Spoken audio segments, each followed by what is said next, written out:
Main ingredient ಗೋಧಿ ಹಿಟ್ಟು.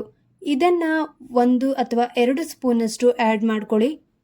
ಅದ್ರ ಜೊತೆಗೆ ನಿಂಬೆ ರಸನ ಆ್ಯಡ್ ಮಾಡ್ತಾ ಇದ್ದೀನಿ. ಅರ್ಧ ಸ್ಪೂನಷ್ಟು ನಿಂಬೆ ರಸ, ಮೊಟ್ಟೆ ಎಗ್ ವೈಟ್ ಅದನ್ನು ಆ್ಯಡ್ ಮಾಡ್ತಾ ಇದ್ದೀನಿ. ಎಲ್ಲೋನ ರಿಮೂವ್ ಮಾಡಿಬಿಟ್ಟು ಬರೀ ವೈಟ್ ಕಲರ್ನ ಹಾಕ್ಕೊಳ್ಬೇಕಾಗುತ್ತೆ. ಕಡಲೆ ಹಿಟ್ಟು 1 ಸ್ಪೂನಷ್ಟು ಆ್ಯಡ್ ಮಾಡ್ತಾ ಇದ್ದೀನಿ. ಕಡಲೆ ಹಿಟ್ಟು ಸಹಿತ ಎಫೆಕ್ಟಿವ್ ಆಗಿ ವರ್ಕ್ ಆಗುತ್ತೆ. ಅರಿಶಿಣ ಸಹಿತ ಅನ್ವಾಂಟೆಡ್ ಹೇರ್ನ ರಿಮೂವ್ ಮಾಡೋದಕ್ಕೆ ಹೆಲ್ಪ್ ಮಾಡುತ್ತೆ. ಅರ್ಧ ಸ್ಪೂನಷ್ಟು ವೈಲ್ಡ್ ಟರ್ಮರಿಕ್ ಆಲ್ಫ್ ಗುಡ್ನೆಸ್ ಅವರಿಂದ ತರಿಸಿರುವಂಥ purple.com ಸಿಗುತ್ತೆ. ಅಲ್ಲಿಂದ ನಾನು ತರಿಸಿರೋದು, ಅದರ ಲಿಂಕನ್ನು ಕೊಟ್ಟಿರ್ತೀನಿ. ಮೊಸರು 1 ಸ್ಪೂನಷ್ಟು ಮೊಸರನ್ನ ಆ್ಯಡ್ ಮಾಡ್ತಾ ಇದ್ದೀನಿ. ಇವೆಲ್ಲವನ್ನು ಚೆನ್ನಾಗಿ ಮಿಕ್ಸ್ ಮಾಡಿ 1 ಮಿನಿಟ್ವರೆಗೂ ಅದು ಮಿಕ್ಸ್ ಆಗೋ ತನಕ ಹಾಗೆ ಬಿಡಬೇಕಾಗುತ್ತೆ. ಫಸ್ಟ್ ಎಲ್ಲವೂ ಚೆನ್ನಾಗಿ ಕಲಸಿ, ಸ್ಪೂನಲ್ಲಿ ಆಗಲಿಲ್ಲ ಅಂತ ಹೇಳಿದ್ರೆ ಕೈಯಲ್ಲಿ ಚೆನ್ನಾಗಿ ಕಳಿಸಿ. ನೀವು ಯಾವುದಾದ್ರೂ ಚಪಾತಿ ಏನಾದರೂ ಮಾಡ್ತೀರಲ್ವ, ಆವಾಗ ಯಾವ ರೀತಿ ಕಲಿಸ್ತೀರೋ ಆ ರೀತಿ ನೀಟಾಗಿ ಚೆನ್ನಾಗಿ ಕೈಯಲ್ಲಿ ಕಲಿಸ್ಕೊಂಡ್ಬಿಡಿ. ಥ್ರೆಡ್ಡಿಂಗ್ ಎಲ್ಲ ಮಾಡೋದ್ರಿಂದ ತುಂಬಾ ಫೇಸಲ್ಲಿ ನೋವು ಸ್ಟಾರ್ಟ್ ಆಗುತ್ತೆ.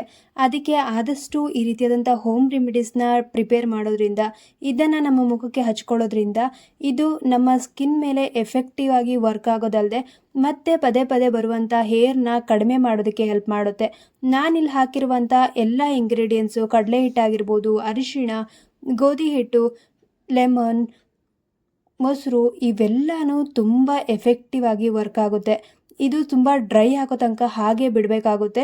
ಇಲ್ಲಿ ಡಬಲ್ ಕೋಟ್ ಅಪ್ಲೈ ಮಾಡಬೇಕಾಗುತ್ತೆ. ಒಂದ್ಸಲಿ ನೀವು ಫುಲ್ಲು ಫೇಸ್ಗೆ ಅಪ್ಲೈ ಮಾಡಿ ಆದಮೇಲೆ ಡಬಲ್ ಕೋಟ್ ಅಪ್ಲೈ ಮಾಡಿ, ಇನ್ನೊಂದ್ಸಲಿ ಫೇಸ್ಗೆ ಅದ್ರ ಮೇಲ್ಗಡೆನೆ ಅಪ್ಲೈ ಮಾಡಿ. ಯಾವುದೇ ಕಾರಣಕ್ಕೂ ಐಬ್ರೋಗೆ ಹಚ್ಕೊಳೋದಕ್ಕೆ ಹೋಗಬೇಡಿ, ಹಾಗೆ ಕಣ್ಣಿನ ಸುತ್ತ ಕೆಳಗಡೆ ಹಚ್ಕೊಳ್ಳೋದಕ್ಕೆ ಹೋಗಬೇಡಿ. ಯಾಕಂದರೆ ಇದನ್ನು ರಿಮೂವ್ ಮಾಡುವಾಗ ತುಂಬಾ ಕಷ್ಟ ಆಗುತ್ತೆ. ನಾನು ಸ್ವಲ್ಪ ಹೊತ್ತು ಡ್ರೈ ಆದಮೇಲೆ ರಿಮೂವ್ ಮಾಡ್ತಾ ಇದ್ದೀನಿ. ಎಷ್ಟು ನೀಟಾಗಿ ಅದು ಕ್ಲೀನಾಗಿ ಏನೇನು ಹೇರ್ ಇರುತ್ತೋ ಅದೆಲ್ಲ ಗೊತ್ತಾಗುತ್ತೆ. ನೀವು ಒಂದ್ಸಲಿ ಇದನ್ನು ಟ್ರೈ ಮಾಡಿ ನೋಡಿ, ನಿಮ್ಗೆ ಹೇಗೆ ಅನಿಸ್ತು ಅನ್ನೋದನ್ನು ನನಗೆ ಕಮೆಂಟ್ ಮೂಲಕ ತಿಳಿಸಿ. ನೀಟಾಗಿ ಅದು ನಮ್ಮ ಸ್ಕಿನ್ ಸಹಿತ ತುಂಬ ಗ್ಲೋಯಿಂಗ್ ಆಗಿ ಕಾಣಿಸುತ್ತೆ. ಮುಖದಲ್ಲಿ ಏನಾದರೂ ರೆಡ್ನೆಸ್ ಆಯಿತು ಅಂತ ಹೇಳಿದ್ರೆ ವಾಶ್ ಮಾಡಿ ಆದಮೇಲೆ ಮಾಯ್ಶ್ಚರೈಸರ್ನ ಹಚ್ಕೊಳ್ಳೋದನ್ನ ಮರಿಬೇಡಿ. ಹೋಮ್ ರೆಮಿಡಿನ ವಾರಕ್ಕೆ ಒಂದ್ಸಲಿ ಮಾಡಿದ್ರೆ ಸಾಕು. ಮುಖದ ಮೇಲಿರುವಂತಹ ಕೂದಲನ್ನ ರಿಮೂವ್ ಮಾಡೋದಕ್ಕೆ ತುಂಬ ಬೇಗ ಹೆಲ್ಪ್ ಮಾಡುತ್ತೆ.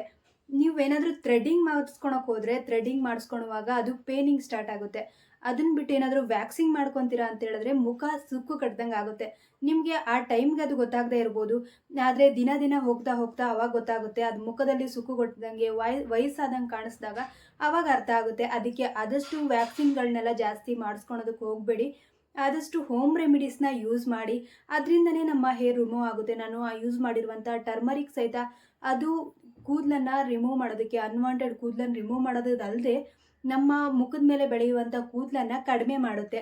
ಅದು ಬೆಳೆಲಾರ್ದಂಗೆ ತಡೆಯೋದಕ್ಕೆ ತುಂಬಾ ಹೆಲ್ಪ್ ಮಾಡುತ್ತೆ. ಅದಕ್ಕೆ ಆದಷ್ಟು ಈ ಹೋಮ್ ರೆಮಿಡೀಸ್ನ ನಿಮ್ಮ ಫ್ರೆಂಡ್ಸ್ಗೆ ಸಹಿತ ಶೇರ್ ಮಾಡಿ.